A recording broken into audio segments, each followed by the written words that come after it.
ಸಾಮಾಜಿಕ ಆರ್ಥಿಕ ಸಮೀಕ್ಷೆ ಲಿಂಗಾಯತ ಎಂದು ಬರೆಸಲು ಜಾಗತಿಕ ಲಿಂಗಾಯತ ಮಹಾಸಭಾ ಕರೆ. ಈ ತಿಂಗಳಲ್ಲಿ ನಡೆದಿರುವ ಸಾಮಾಜಿಕ ಮತ್ತು ಆರ್ಥಿಕ ಶೈಕ್ಷಣಿಕ ಮರು ಸಮೀಕ್ಷೆಯಲ್ಲಿ ಲಿಂಗಾಯತರು ಜಾತಿ ಪಟ್ಟಿಯಲ್ಲಿ ಲಿಂಗಾಯತ ಎಂದು ಬರೆಸಬೇಕು ಎಂದು ಜಾಗತಿಕ ಲಿಂಗಾಯತ ಮಹಾಸಭೆ ಕರೆ ನೀಡಿದೆ.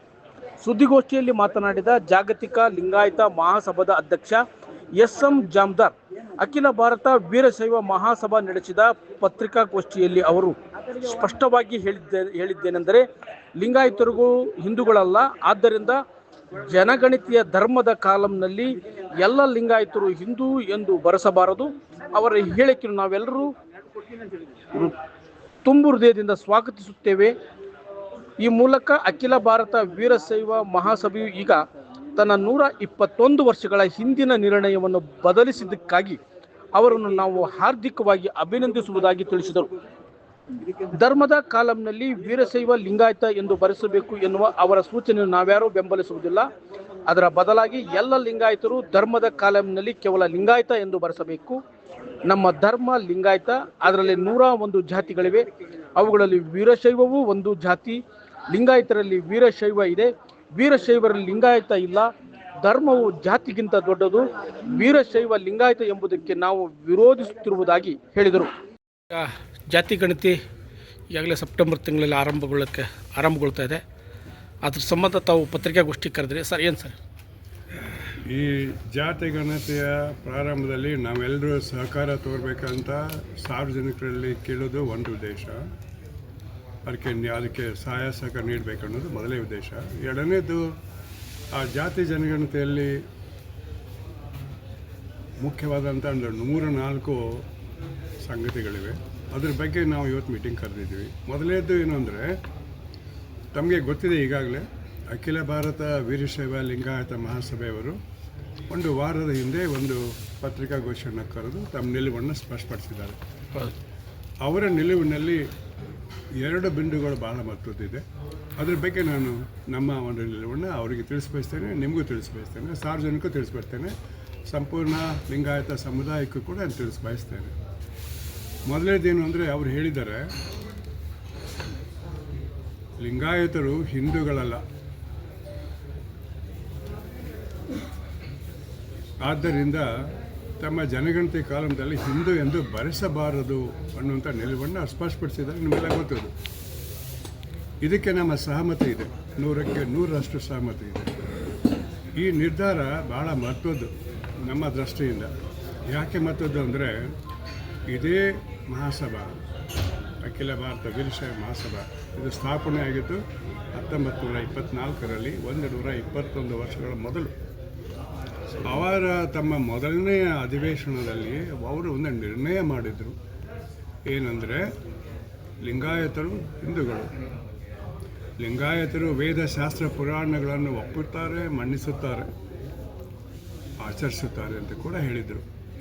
ಈಗ 121 ವರ್ಷಗಳ ಈ ಅವಧಿಯಲ್ಲಿ ಅವರು ಸಂಪೂರ್ಣವಾಗಿ ಅದನ್ನು ಉಲ್ಟಾ ಮಾಡಿ ಲಿಂಗಾಯತರು ವೀರಶೈವರು ಹಿಂದೂಗಳಲ್ಲ ಮತ್ತು ತಮ್ಮ ಜನಗಣತಿಯಲ್ಲಿ ಹಿಂದೂ ಎಂದು ಬರೆಸಬಾರದು ಅಂತ ಒಂದು ಸ್ಪಷ್ಟ ನಿಲುವನ್ನು ವ್ಯಕ್ತಪಡಿಸಿದ್ದಾರೆ. ನಾವು ಅದಕ್ಕೋಸ್ಕರ ಅವರ ಆ ನಿಲುವನ್ನು ಸ್ವಾಗತಿಸ್ತೇವೆ. ಅದಕ್ಕಾಗಿ ಅವರನ್ನು ಹಾರ್ದಿಕವಾಗಿ ಅಭಿನಂದಿಸ್ತೇವೆ. ಇದು ಭಾಳ ಮುಖ್ಯವಾದ ಮಾತು. ಇದೊಂದು ಟರ್ನಿಂಗ್ ಪಾಯಿಂಟ್ ಲಿಂಗಾಯತ ಸಮಾಜದ ಇತಿಹಾಸದಲ್ಲಿ ಇಟ್ಕೊಳ್ಳಿ. ನಾವು ಒಪ್ಪಿಸ್ತೇವೆ ಅಂತ ಹೇಳಿದ್ನೆಲ್ಲ ಒಪ್ತೇವೆ ಅಂತ. ಎರಡನೇ ಪಾಯಿಂಟು, ಅದ್ರ ಬಗ್ಗೆ ಸ್ವಲ್ಪ ಭಿನ್ನಾಭಿಪ್ರಾಯ ಇದೆ. ಆ ಎರಡನೇ ಪಾಯಿಂಟ್ ಅಂದರೆ ಅವ್ರು ಏನು ಹೇಳಿದ್ದಾರೆ ಅಂದರೆ, ನಿಮ್ಮ ಧರ್ಮದ ಕಾಲಮ್ನಲ್ಲಿ ಹಿಂದೂ ಅಂತ ನಿಲ್ಲಿಸಿದ ಮೇಲೆ ಆ ಕಾಲಮ್ನಲ್ಲಿ ನೀವು ಲಿಂಗಾಯತ ವೀರಶೈವ ಲಿಂಗಾಯತ ಬರೆಸಬೇಕು ಅಂತ ಹೇಳಿದ್ದಾರೆ. ಅಂದರೆ ಧರ್ಮದ ಕಾಲಮ್ನಲ್ಲಿ ವೀರಶೈವ ಲಿಂಗಾಯತ ಅಂತ ಬರೆಸಿ, ಹಿಂದೂ ಅಂತ ಬರೆಸಬೇಡಿ ಅಂತ ಅವ್ರ ನಿಲುವು. ನಮ್ಮ ನಿಲುವು ಸ್ವಲ್ಪ ಬದಲಾವಣೆ ಇದೆ. ಏನು ಬದಲಾವಣೆ ಇದೆ ಅಂದರೆ, ಕೇವಲ ಲಿಂಗಾಯತ ಅಂತ ಬರೆಸ್ಬೇಕು. ಯಾಕೆ ಬರೆಸ್ಬೇಕಂದ್ರೆ, ಲಿಂಗಾಯತ ಧರ್ಮದಲ್ಲಿ ಇರ್ತಕ್ಕಂಥ 101 ಜಾತಿಗಳಲ್ಲಿ ವೀರಶೈವವೂ ಒಂದು ಜಾತಿ. ಆದ್ದರಿಂದ ಅವ್ರನ್ನ ನಾವು ಹೊರಗಿನವರಲ್ಲ, ಅವರು ಆದರೆ ಒಂದು ಪಂಗಡದವರು. ಆದ್ದರಿಂದ ನೀವು ಧರ್ಮದಲ್ಲಿ ಲಿಂಗಾಯತ ಅಂತ ಬರೆಸಿ ವೀರಶೈವ ಅನ್ನೋದನ್ನು ಅವ್ರ ಜಾತಿಯಲ್ಲಿ ಬರ್ಕೊಳ್ಳಿ, ನಮಗೇನು ತೊಂದರೆ ಇಲ್ಲ. ಉಳಿದವ್ರು ಲಿಂಗಾಯತ ಅಂತ ಬರೆಸ್ಕೊಳ್ತಾರೆ. ಇದು ಒಂದು ಭಾಳ ಮಹತ್ವ ನಮ್ಮ ಬದಲಾವಣೆ ಅವ್ರಿಗೆ ಹೇಳ್ತಾ ಇರೋದು. ಲಿಂಗಾಯತದಲ್ಲಿ ವೀರಶೈವ ಇದೆ, ಆದರೆ ವೀರಶೈವದಲ್ಲಿ ಲಿಂಗಾಯತ ಇಲ್ಲ. ಆದ್ದರಿಂದ ನಾವು ನಮ್ಮ ಎಲ್ಲ ಲಿಂಗಾಯತರಿಗೆ ಈ ಮೂಲಕ ಕರೆ ಕೊಡೋದೇನಂತಂದರೆ ಧರ್ಮದ ಕಾಲಂದಲ್ಲಿ ಸಮಸ್ತ ಲಿಂಗಾಯತರು ಲಿಂಗಾಯತ ಅಂತ ಮಾತ್ರ ಬರೆಸ್ಬೇಕು, ವೀರಶೈವ ಲಿಂಗಾಯತ ಅಂತ ಬರೆಸಬಾರ್ದು. ಓಕೆ, ಅಲ್ಲಿ ಲಿಂಗಾಯತ ಇದೆ ಶಬ್ದದಲ್ಲಿ, ಆ ಲಿಂಗಾಯತ ಇರಲಿ, ಆದರೆ ವೀರಶೈವ ಹಾಕಬಾರ್ದು. ಇದು ನಮ್ಮ ನಿಲುವು ಸ್ಪಷ್ಟವಾಗಿ ಇಡೀ ದೇಶದ ಮುಖಾಂತರ 4 ರಾಜ್ಯದಲ್ಲಿ ಇದ್ದಾರೆ ಹೆಚ್ಚಿಗೆ ಲಿಂಗಾಯತರು. ಎಲ್ಲರಿಗೂ ನಾವು ಕರೆ ಕೊಡೋದಿಷ್ಟೇ, ಲಿಂಗಾಯತ ಅಂತ ಮಾತ್ರ ಧರ್ಮದ ಕಾಲ ಹಾಕಬೇಕು. ಇನ್ನು ಮುಂದೆ ಅವ್ರೇನು ಹೇಳಿದ್ದಾರೆ, 3ನೇದು ಅವ್ರೇನು ಹೇಳಿದ್ದಾರೆ ಅಂದರೆ ಜಾತಿ ಕಾಲಂನಲ್ಲಿ ವೀರಶೈವ ಅಥವಾ ಲಿಂಗಾಯತ ಅಂತ ಬರೆಸಿ. ನೋಡಿ, ವೀರಶೈವರ ಅಂತ ಬರೆಸಿ ಅಥವಾ ಲಿಂಗಾಯತ ಅಂತ ಬರೆಸಿ, ವೀರಶೈವ ಲಿಂಗಾಯತ ಅಂತ ಅಲ್ಲ ಅಂತ ಅವ್ರು ಹೇಳಿದ್ದಾರೆ. ಅದಕ್ಕೆ ನಮ್ಮ ಸಜೆಷನ್ ಇಷ್ಟೇ, ಲಿಂಗಾಯತದಲ್ಲಿ 101 ಜಾತಿಗಳಿದೆ. ಅದಕ್ಕೆ ನಾವು ಪಂಗಡಗಳಂತೀವಿ, ನೀವು ಜಾತಿ ಅಂತೀರಿ, ಏನೇ ಇರಲಿ, 101 ಪಂಗಡಗಳಿದ್ದಂತೂ ಸತ್ಯ. ಆದ್ದರಿಂದ ಲಿಂಗಾಯತರು ಜಾತಿ ಕಾಲಂನಲ್ಲಿ ತಮ್ಮ ಆ್ಯಕ್ಚುಯಲ್ ಜಾತಿ ಬರೆಸಲಿ ಇಷ್ಟೇ. ನೀವು ಧರ್ಮ ಲಿಂಗಾಯತ ಅಂತ ಹೇಳಿದ ಮೇಲೆ ವೀರಶೈವ ಲಿಂಗಾಯತದಲ್ಲಿ ಒಂದು ಜಾತಿ ಆಗಿದ್ದರಿಂದ ಅವರು ಬರೆಸ್ಕೊಳ್ಳಿ. ಮೊನ್ನೆ ಜಂಗಮರು ಕೂಡ ಒಟ್ಟಾರೆ ಬಂದು ನಾವು ವೀರಶೈವ ಲಿಂಗಾಯತ ಅಂತ ಬರ್ಸಂಗಿಲ್ಲ, ಬರೀ ಲಿಂಗಾಯತ ಅಂತ ಮಾತ್ರ ಬರ್ಸ್ಬೇಕು. ಎಕ್ಸಾಕ್ಟ್ಲಿ. ಸರ್, ಜಾತಿಯಲ್ಲಿ ನಿಮ್ಮ ಆ್ಯಕ್ಚುಯಲ್ ಜಾತಿ ಹೆಸರು ಬರೆಸಿ, ಏನೂ ತೊಂದರೆ ಇಲ್ಲ. ಈ ಉದಾಹರಣೆಗೆ ಧರ್ಮದಲ್ಲಿ ಲಿಂಗಾಯತ ಆದಮೇಲೆ 101 ಜಾತಿಗಳಲ್ಲಿ ಅದರಲ್ಲಿ ಬಣಜಿಗರಿದ್ದಾರೆ, ಪಂಚಮಸಾಲರಿದ್ದಾರೆ, ಜಂಗಮರಿದ್ದಾರೆ, ವೀರಶೈವರಿದ್ದಾರೆ, ಸಾಧರಿದ್ದಾರೆ, ನೊಣವರಿದ್ದಾರೆ, ಗೌಡ್ ಲಿಂಗಾಯತರಿದ್ದಾರೆ.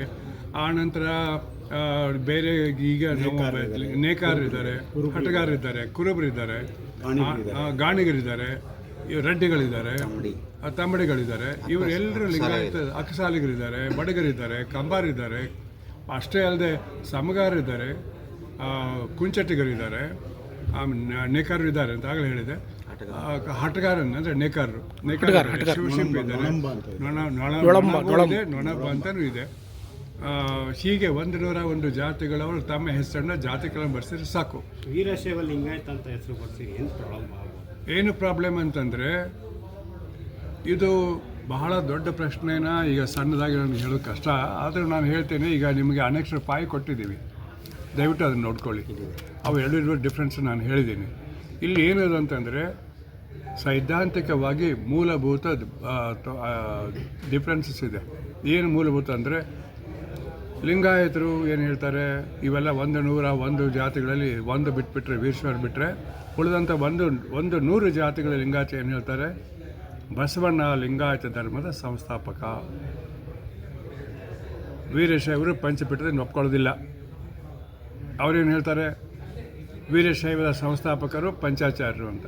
ನಾವು ಅದು ಒಪ್ಕೊಳ್ಳಲ್ಲ, ಅವರು ಇದನ್ನು ಒಪ್ಕೊಳ್ಳಲ್ಲ. ಇದು ಮೂಲಭೂತವಾದಂಥ ಒಂದು ಡಿಫ್ರೆನ್ಸು.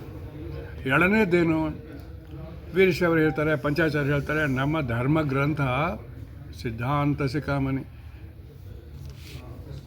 ಲಿಂಗಾಯತರು, ಬಸವಾದಿಗಳು, ಶರಣರ ಧರ್ಮವನ್ನು ಆಚರಿಸೋರು ಏನು ಹೇಳ್ತಾರೆ, ನಮ್ಮ ಧರ್ಮ ಗ್ರಂಥ ವಚನಶಾಸ್ತ್ರ. ಆದರೆ ನಿಮ್ಮ ಧರ್ಮ ಗ್ರಂಥ ಡಿಫ್ರೆಂಟ್, ನಿಮ್ಮ ಸಂಸ್ಥಾಪಕರು ಡಿಫ್ರೆಂಟ್. ಹಾಗಿದ್ದಾಗ ಒಂದು ಹೆಂಗೆ ಆಗ್ತಾರೆ? ಮುಂದೆ ಬೇರೆ ಆಚರಣೆ ಬಂದಾಗಂತೂ ಎಷ್ಟು ಒಂದು 20-30 ಡಿಫ್ರೆನ್ಸಸ್ ನಾವು ಹೇಳ್ಬೋದು ಇದರಲ್ಲಿ. ಆದ್ದರಿಂದ ಇಷ್ಟೆಲ್ಲ ಅಂತರ ಇಟ್ಕೊಂಡು ಅವ್ರು ಎರಡು ಒಂದೇ ಅಂತ ಹೇಳೋದು ಏನು, ಎಲ್ಲಿ ನ್ಯಾಯ? ಜೊತೆಗೆ ವೀರಶೈವ ಅನ್ನುವರಂಥ ಜನಸಂಖ್ಯೆ ಬಹಳ ಕಡಿಮೆ ಇದೆ. ದಕ್ಷಿಣ ಕರ್ನಾಟಕ ಇದೆ, ನಾರ್ತ್ ಕರ್ನಾಟಕ, ಉತ್ತರ ಕರ್ನಾಟಕದಲ್ಲಿ ವೀರಶೈವ ಅನ್ನುವ ಶಬ್ದನೇ ಗೊತ್ತಿಲ್ಲ, ಅಲ್ಲೆಲ್ಲ ಲಿಂಗಾಯತರೇ ಅಂತಾರೆ. ಇದು ಈ ಕಡೆ ಮಾತ್ರ.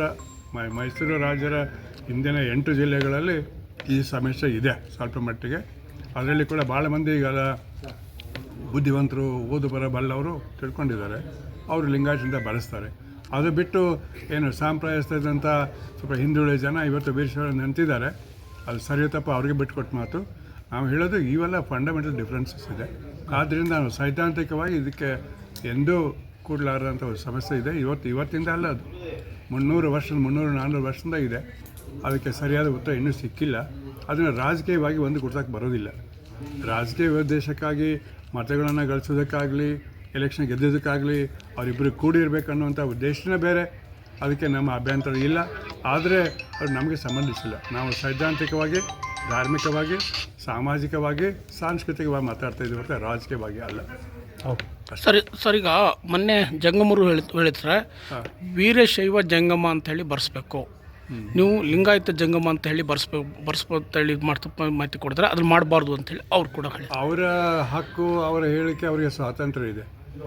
ಅವ್ರನ್ನ ನಂಬೋರು, ಅವ್ರನ್ನ ಅನ್ವಯ ಮಾಡೋರು ಬರ್ಸ್ಕೊಳ್ಬೋದು, ನಮ್ಮದೇನು ಅಬ್ಜೆಕ್ಷನ್ ಇಲ್ಲ. ಅವರಂದರೆ ಒಂದು ಮಾತ್ರ ಒಪ್ಕೊಂಡ್ರಲ್ಲ ಅವರು, ಏನು ವೀರಶೈವರು ಹಿಂದೂಗಳಲ್ಲ ಅಂತ ಹೇಳಿದ್ರಲ್ಲ. ಮತ್ತು ಅವ್ರು ಹೇಳಿದೇನು, ವೀರಶೈವ ಜಂಗಮ ಅಂತ ಬರ್ಸಿ, ಜಂಗಮ ಜಾತಿ ವೀರಶೈವ ಧರ್ಮ ಆಯಿತು, ಬರ್ಸ್ಕೊಳ್ಳಿ, ನಾವೇನು ಅಬ್ಜೆಕ್ಷನ್ ಮಾಡಲ್ಲ ಅದಕ್ಕೆ.